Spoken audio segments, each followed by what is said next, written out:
हरिन्द्राङ्गन वन्देन करुणोरुरान् पाहितरूपतुले त्रिपेयरङ्गिनानन्दपूजिन भावे वालिन मने नाम त्वमेव माता च पिता त्वमेव वन्धुरघातमेव त्वमेव विद्यागणं त्वमेव सर्वं मम जीवदेव कायेन वाचा मनसेन्द्रियैर्वा बुद्ध्यात्मना वा प्रकृतिस्वभावात् करोमि यज्ञं सकलं नारायणाय समर्पयामि अधुरं केशवं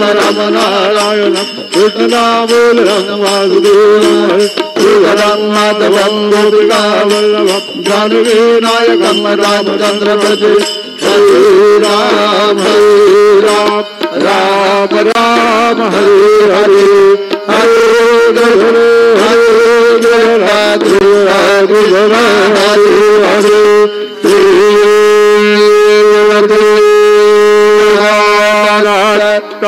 अनंतातुलाते कसेरेस्तवावे अनंतातुलाते कसेरे नमावे अनंत मुखांचा शिरेशेषगाता